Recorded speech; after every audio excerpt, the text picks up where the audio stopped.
First, I want to start congratulating you for the short film Idols. I really like it because this is a subject that I'm always into, and I like the way horror has taken under the lens, no, this concept of fame and obsession and all this culture that I think is a universal feeling, no? I think Yeah, everyone at some point of their life uh, think about this, no, becoming, I don't know, successful and famous. And I feel like it builds such a compelling world in such a short amount of time. No, it's a short yeah, film. It's a proof of concept. So first of yeah. all, congratulations. And I want to know how was it to premiere this in a huge festival like Fantasia. Well, firstly, obviously, thank you for all the kind words about the movie. I really Oh, appreciate it and appreciate the review. It's like means a lot, and especially, with short films, sometimes it's hard to get like the attention and yeah, to yeah, I let people understand. know about them. So like so grateful for, you being interested in our project and wanting to talk about it. In terms of Fantasia, obviously, it's like an amazing experience for me. Like actually. I'm from the UK, and so I used to go to genre festivals in the UK, like one called Fright Fest. When I was younger, I used to enjoy going there. And it's funny, like many times I would go on the Fantasia website, and like this was when I was like a teenager, and like see all the films, and like, oh man, I wish I could go to Canada. It's so far away. So for me, it was like really amazing to go there. It was my first time there, and then also, it felt like almost a kind of perfect place to launch the film because I don't know if you know Fantasia, they had the premiere of Perfect Blue, the Satoshi Kon animation 30 years ago, which is like another doppelganger thriller story. And so watching that movie, that was been one of my favorite movies. I have a perfect blue poster by the desk. And so that massively inspired the short. And so to play it at the festival that premiered that movie 30 years later, and obviously that at Fantasia they have a Satoshi Kon Award, and it's a festival that means has a special relationship with that director. So yeah, it was amazing to be there for that kind of sentimental reason, but then also, we were very fortunate to show it in the main screen to a very packed audience, and so that. It's great, especially now, with shorts, most of the time they get spread online. Like, you're just sending screener links to people. And, sometimes, I shared the short with a lot of people and you get a nice email back. But obviously, it's not the same as sat in an auditorium full of people meowing, making crazy sounds, getting into the movie. So yeah, no, it was one of the best experiences I've had like in my career so far. It was amazing. I'm glad you say all of these Mm, things because mm. I'm sharing the same feeling. This was my first time at Fantasia. And Yeah, as you say, like it's something that I always dreamed since I was a yeah, teenager, seeing all these amazing movies, no, were premiering there. And most of the biggest movies of the year premiere at Fantasia. So yeah, now being part of that as a fan, as a reviewer, I was so amazed. And yeah. for sure, for you being there as a filmmaker will be like a dream come true. So congratulations. Oh, thank you. I want to go back a little bit with Yeah. what you said before. You are from the UK, but now you're Yes. based in South Korea, right? Yes, yes, yes. So So what? yeah, How did that how that happen? happened. Yeah, yeah, yeah. So well, it's funny because it also ties into another genre film festival. So as I mentioned, there's a festival in the UK called Fright Fest, Mhm. and so that is kind of, I guess, the closest thing we have in London to Fantasia. And so I went to that festival when I was 14 years old. So my uncle took me actually. And so actually I remember, I've always been into movies from a very young age. And then, from the ages of like 11, I started watching stuff I shouldn't have watched, Evil Dead and The Thing. I remember watching those in one night particularly and just being so fucking scared, but also just being like, I need to watch more of this. And then so anyway, this festival came up, Fright Fest, and at the time I think you had to be over 16 to go, and I was 14, but I looked kind of big for my age. And my uncle took me, and the opening night movie was the UK premiere of Old Boy.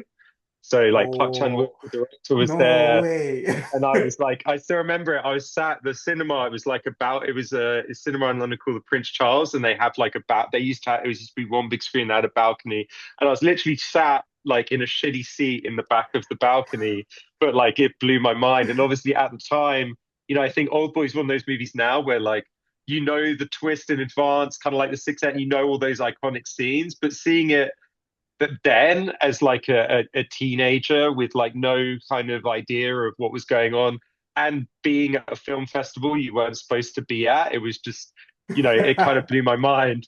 And then, yeah, and from that, I'd always wanted to kind of get into the movie industry, but from that point onwards, I kind of had a very specific goal of like, I want to make movies in Korea.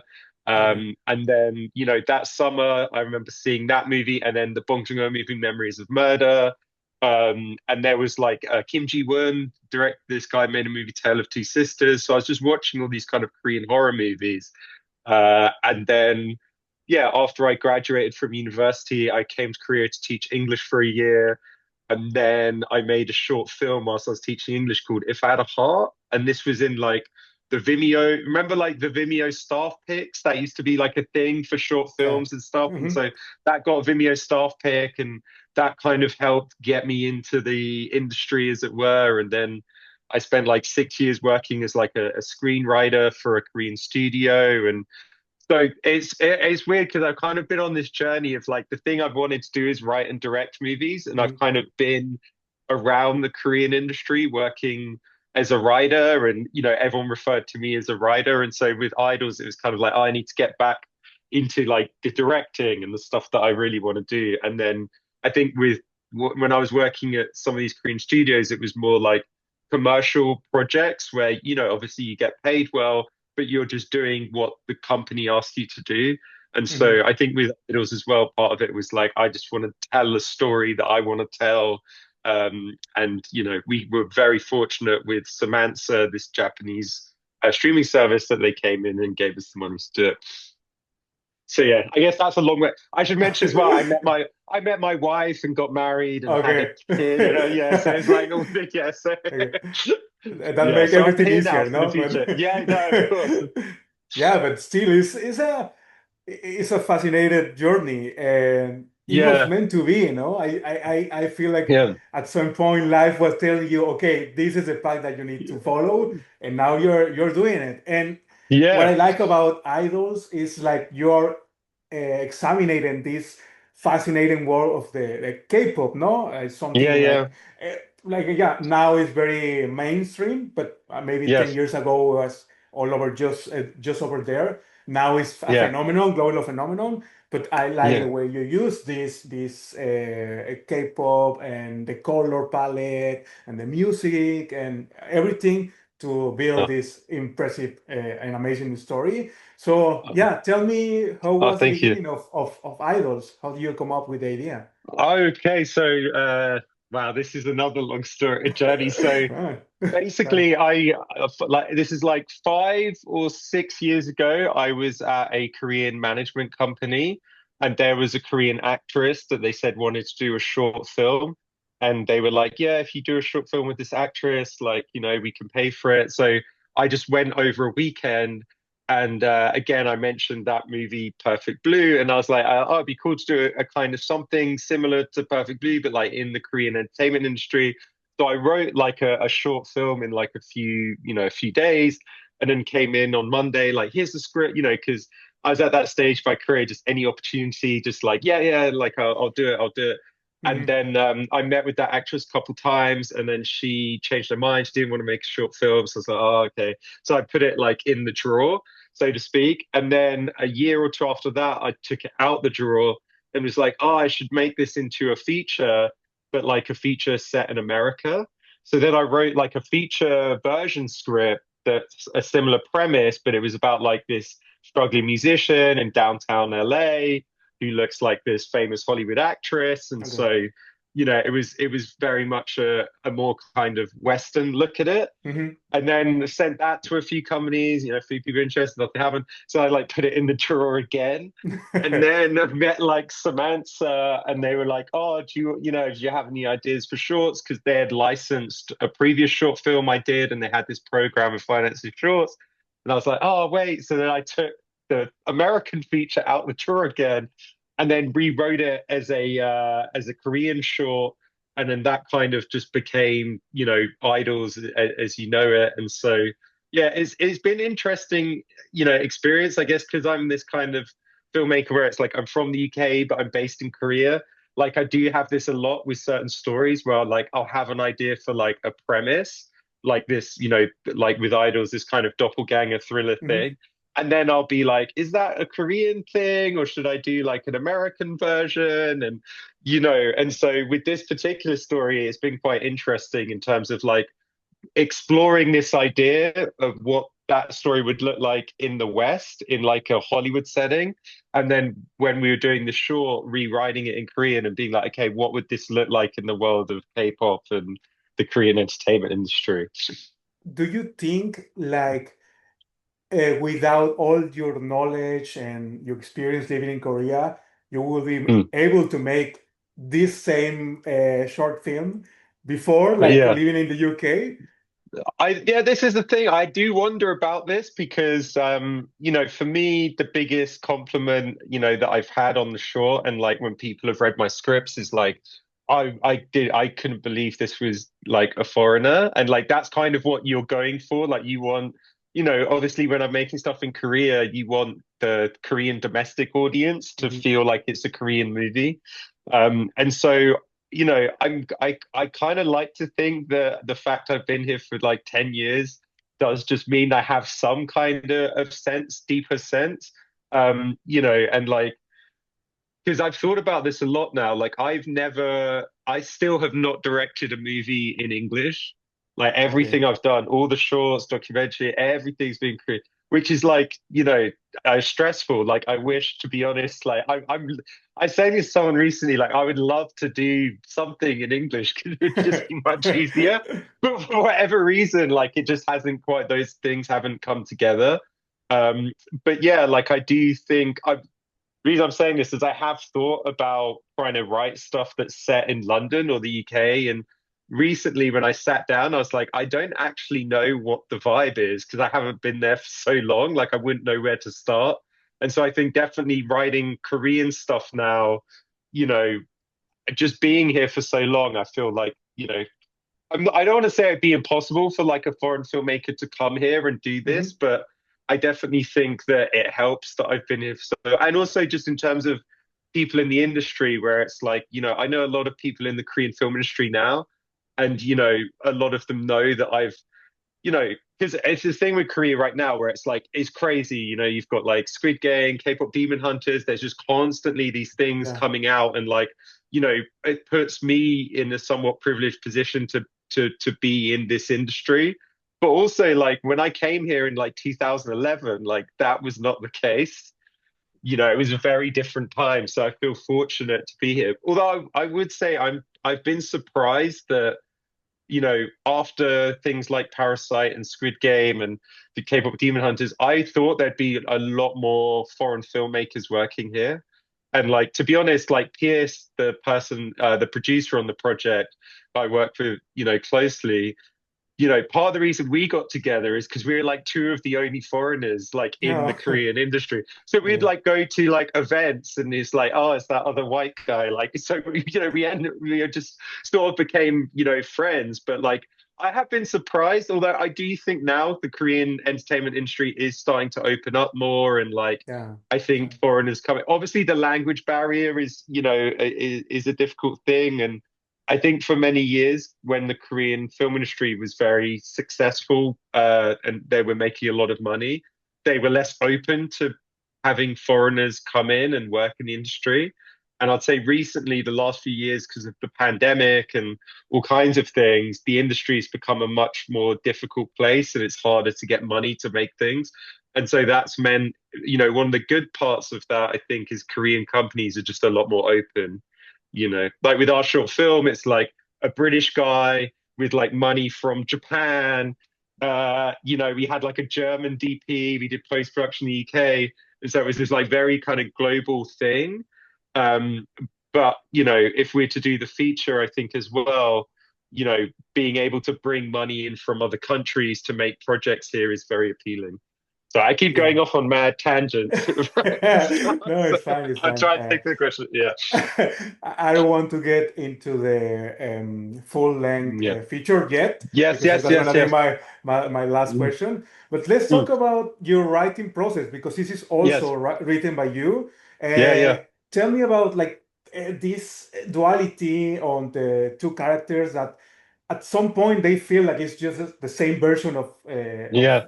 the one same person Yeah. battling two different demons, two different sides of the spotlight of the fame. One is desperate to be famous. The other one feels like it's just want to be invisible. No, at some point. Tell me Yeah. about what inspired you to write these characters.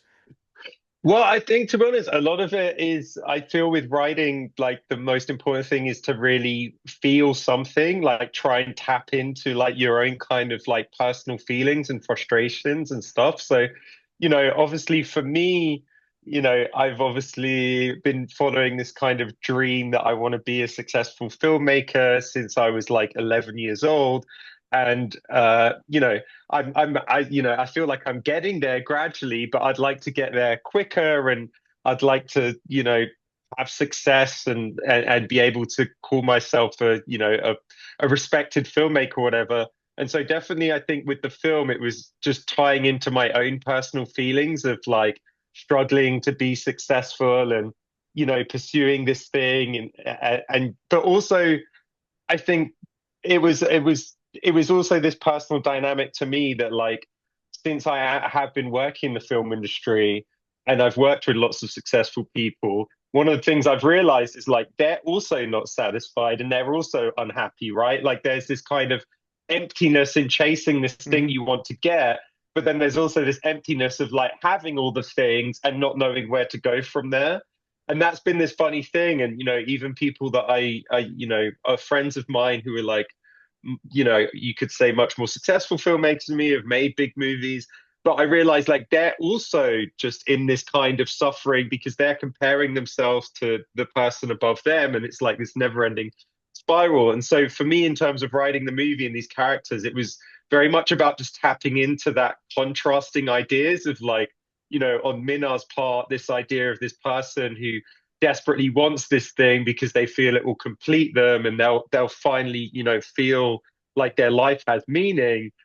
And then the other side of that coin of the person who has the thing Minna wants, but because they have it, they also feel their life has no meaning because, you can find this meaning actually sometimes there is a meaning in having something to chase and pursue, right? And then I think something that I've realized with lots of these sometimes successful actors and people you deal with, that they have this other kind of struggle of like, well, now I have the thing, now I have the success, and that's kind of Hye-mi's thing, where there's this, she's this kind of just drinking at home and has this entitlement because it's just like, what does she really have to work towards? Because she kind of has all the things that she could want. And so, yeah, in terms of writing the script, it was always just tapping into that kind of central idea and that kind of contrast because I just feel there's like a universality in that idea, even though it's Korean and even though it's K-pop music and all this stuff. I think just like that's a very human idea of chasing the success and being so desperate for it, but also feeling like it will complete you. But then when you get the success, realizing it doesn't, and it's just this kind of never-ending thing. Yeah, yeah, you never know that those sacrifice that you Yeah. are willing to do, like if they're for good or for worse. And Mm. I like the way you tackle the theme on the voices, especially Yeah, now yeah, with social media, like intern voices. Like yeah, you explicit say like, okay, this the internal voices, but also like social media and comments online that of course yeah, like any artist filmmaker are like surrounded by this constant scrutinizing no from their job, yeah, and as you say like it's never enough. It's never enough. You're always thinking on the next step, and you're always Mm. comparing to your peers. So must Yeah. be difficult. Yeah, at Mm. any level of fame, it Yeah. should be like, especially during these times. Tell me a little bit the casting of Hoyo Shin. Hojo. Yeah, Hoyo yeah, yeah. Shin. Yeah, Yeah, yeah, yes. how do you found her? How long was the process of casting her? Or it was Mm. something that the production tell you, okay, this is what we want? No, not at all. Oh, So with Hojo, it was interesting. So I mentioned earlier I was at like a Korean management company, and so mhm, Hojo was at the same company as me. okay. And so I'd known her for like 3 or 4 years maybe.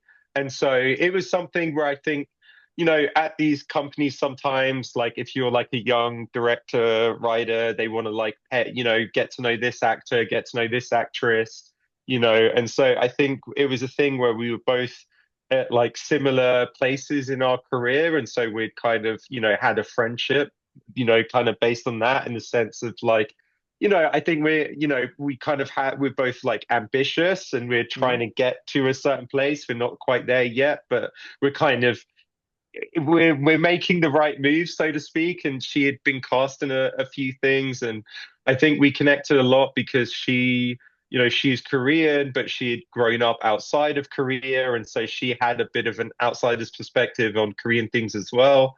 And so, it was. I'll be honest, like there was no like casting process or anything like that. Like I just, when the idea to do the short came in, I was just like, it was just like a vibe thing where I was like, oh, Hojo would be like really good at that. And so I was like, hey, do you want to do a short film? It's like, yeah, okay. And then like that was kind of it. I don't know, just maybe things will change, but like my relationships with actors so far on different things and projects has just kind of been like that. Like it's I've been fortunate to get to know a lot of actors and have kind of relationships with them. And so it's just more a thing of like, oh, I know this person can act, and that it's just almost I'm just thinking more about like their vibe and their face, and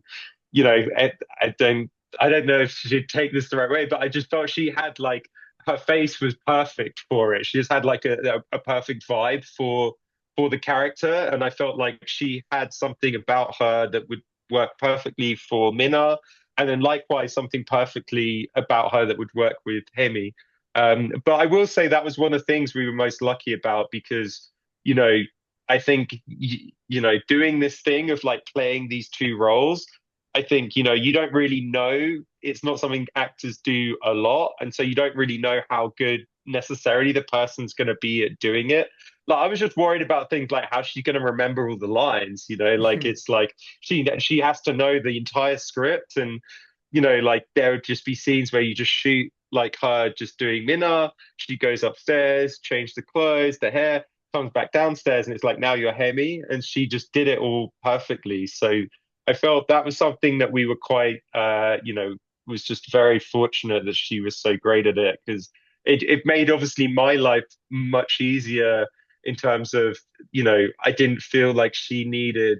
We discussed the characters a lot, and like I wrote, like my thing is like I'm big on backstory, so I wrote like for like Minna, I had this like 10-page thing of like Minna's life at elementary school and all of this, and I gave that to her, and she said that was very helpful. But then outside of that, like when we started shooting, she just kind of understood the character, and it just went very well. It's so crazy that you say that because Yeah, we only spent a few seconds inside her room, of Mina's yeah, room, but yeah. I'm sure it's full of so many details and Oh history yeah. and that yeah, like there's so much you put so much effort in that room. Like Yeah. yeah, we spent just a few minutes there, and I'm sure like if we get to explore that world soon, that I'm sure it's Yes, gonna I think happen. so. Yeah. That's something that we can explore a little bit more. Yeah, Mm, I really enjoy like really at some point if you tell me there's two different actors playing the mm, two different roles, I will believe it because yeah, yeah. it's so different approaches too. And like Min-ha is like this unsettling, but also innocent, but also Yeah. naiveness. And Mm. that opening sequence with the casting, with the audition Yeah. is, and that's, I really like it. I really Yeah. enjoy how do you frame it, how do Yeah. you use that color palette on her and the Uh, contrast in with the room that it feels like it's a place that it risks danger for me. Like this is a place that yeah. she shouldn't be there. Like, and then the way you frame the meeting with the executive, and yeah, it's amazing how do you do Oh, it. thank you. It's funny. That's one of those things that was kind of, this is one of those funny filmmaking things where it's like, you know, afterwards it looks all very kind of purposeful, but then it's also, you have to make these decisions based on random. So, for example, that location, there were like these other locations we were looking at, and like none of them were working, and we were getting like desperate, and then went to that place, and I was like, oh, I don't know if this is going to work. And so originally that scene, it was going to be like several shots and there were going to be like judges, like it was written on the script, and you were going to do all these angles. And then we got to that location, it was like, fuck, like I don't, when if you shoot the wall where the execs will be sitting, Mhm. it looks like shit and it's not going to work. So then it was literally, and everyone, it's one of those things, the director, where you kind of change your mind at last minute and everyone freaks out and you're like, oh, I'm sorry, I'm sorry. But I was like, look, we're just going to do it in one shot. We're not going to show the producer. We'll just do it like this.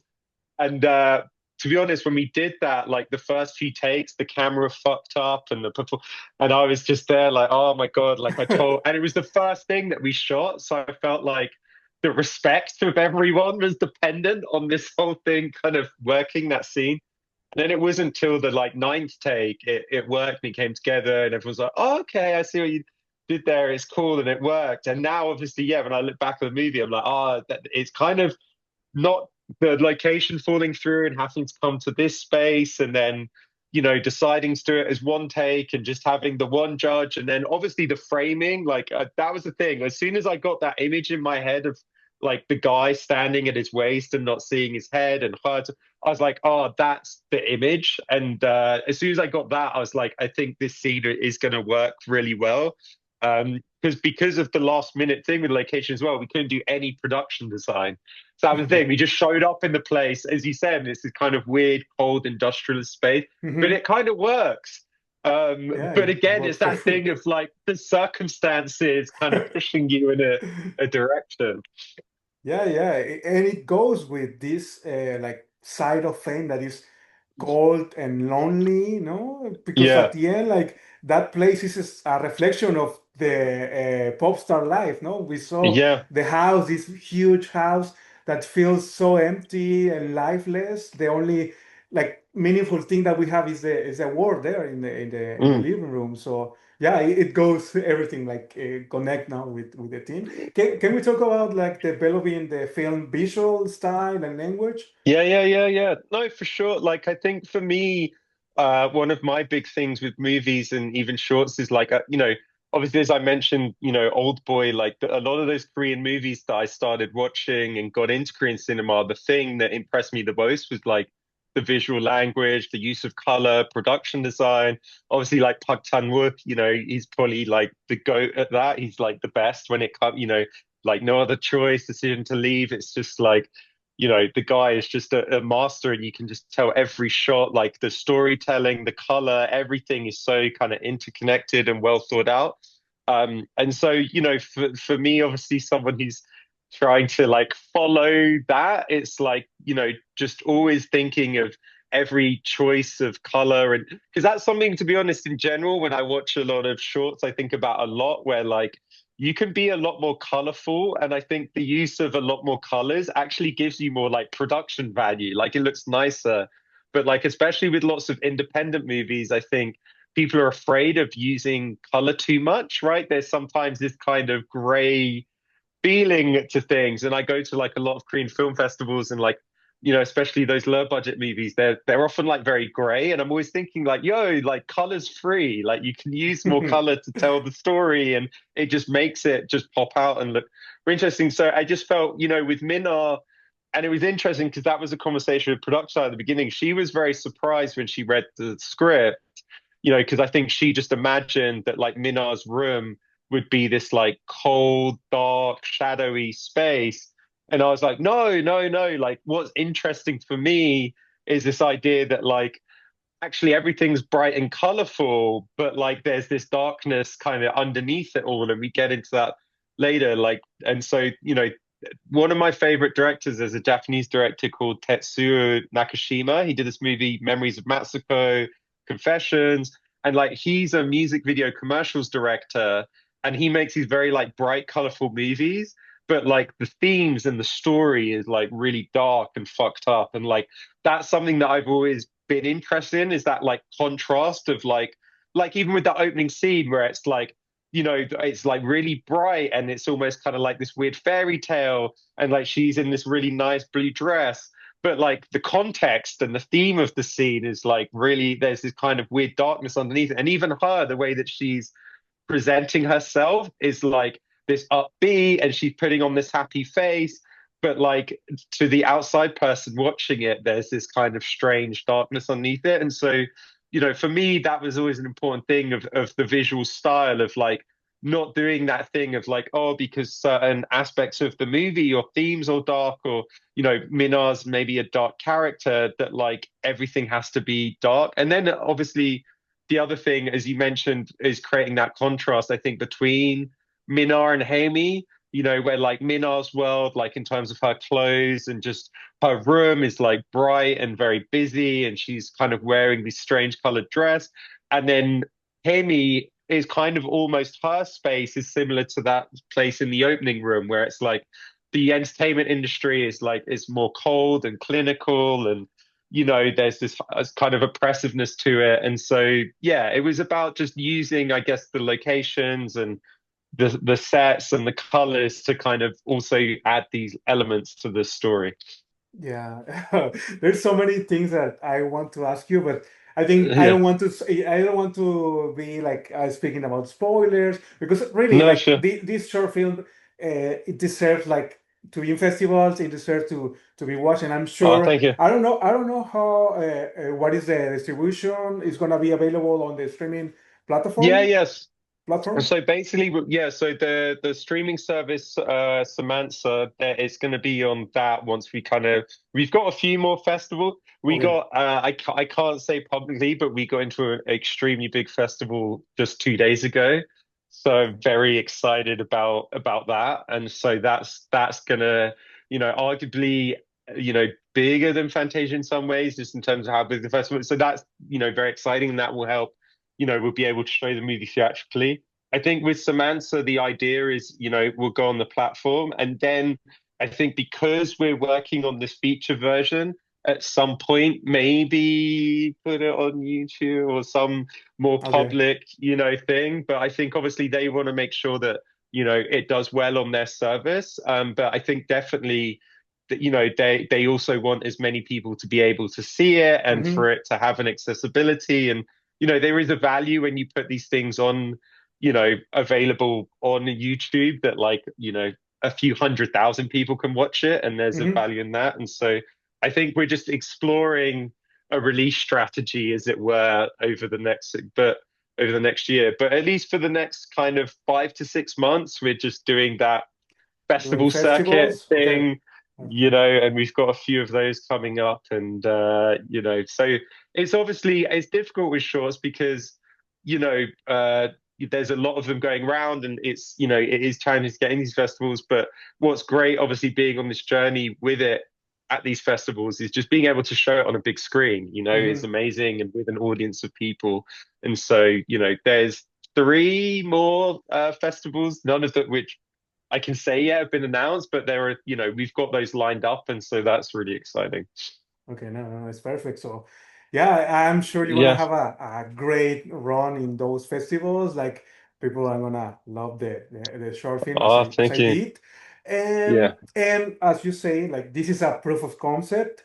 You Yeah. already have a finished script for the Yeah. longer version.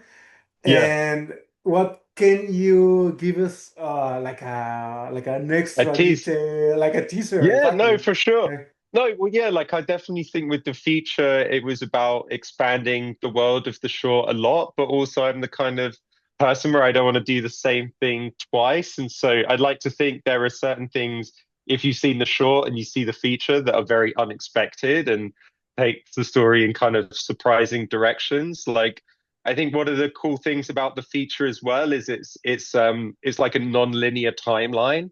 So it's actually kind of flashbacks, flash forwards, goes all the way to like Minna when she's like 7 years old, and so, but also because we have this non-linear kind of flashback structure in the feature, it creates an opportunity to get into Hye-mi's character and where she comes from and Hmm. her relationship with her mother. And so, Hmm. I feel in a way it's like the short is literally the equivalent of like a short story, right? And the feature is more like the kind of novel, as it were. And so we have the space to get into both characters. Because obviously, I felt with the short, there was more stuff. There was a lot of stuff around where Hye-mi was coming from that I wanted to explore with her. But you just, in a 20-minute short, there's just not the space to get into that. And so, yeah, with the feature, and also with the feature, the short, because I'm a genre guy. I like things to be fucked up and bloody and crazy. And when we were shooting the short, because of the house we were shooting in, we couldn't use a lot of blood and we had to cut a CGI stuff. And so with the feature, the aim is to also, we've got this kind of really interesting emotional story between these characters, but the feature is like really fucked up in terms of the kills, and there's an element of like a slasher movie in it, and it's very stabby. Lots of I'm looking forward to hopefully being able to bring that to life as well. Yeah, I'm excited. You sold me the idea Yeah. so well. Yeah. Something that we didn't even talk about it was the mom, the character of the mom. Like just a Yeah. little glimpse of how fucked is that person. And like, yeah, the Yeah. last scene that we won't spoil Yeah. here, but Yeah. it was like the perfect closure for this idea. Thank you. So yeah, Yeah. congratulations, Matt. Thank you. Yeah, I enjoy all this festival run. Enjoy Thank being you. surrounded by these people that I'm sure they're gonna love it. And Oh, thank yeah, you. let's keep a finger crossed for. I know it's gonna happen. It's gonna happen. So Thank yeah, you. yeah, Thank it's you. gonna happen. So I'm just waiting for the date that you tell me. Okay, we're starting pre-production and we're filming and we're Oh, premiering. I hope that you can yeah. premiere also at Fantasia. It would be amazing, Oh, no, to have 100%. both 100%. short and. Oh, dude, yeah, like no, yeah, that's I'm quite a sentimental person, so like since the short played there, like if there's a feature, 100% want to come back there, and like I love the audience, and just that last week of being there, I had such an amazing time. Like definitely, I think the plan is to go back to Fantasia and to Montreal. Like just Montreal, like the city was such a nice city, and the food. I ate so much good food, so I just want to go back. How many days you were here? Just 1 week, so it was Okay. from the Monday. So 2 weeks ago. So I've been back in Korea almost a week now. Mhm. So I'm almost over the jet lag. Did you watch something that you really got your attention, or something that really impressed Well, you or inspired you in yeah, some well, way? it's funny. It's a funny answer. I watched the Odyssey at 70 mil IMAX because we don't have IMAX 70 mil IMAX in Korea. So that was like fuck yeah, like I managed to get that in and then came back to Korea. Like I saw the Odyssey in 70 millimeter IMAX. So that was a big one. I feel bad because actually the only other movie I watched was Obsession because that hasn't come out in Korea yet.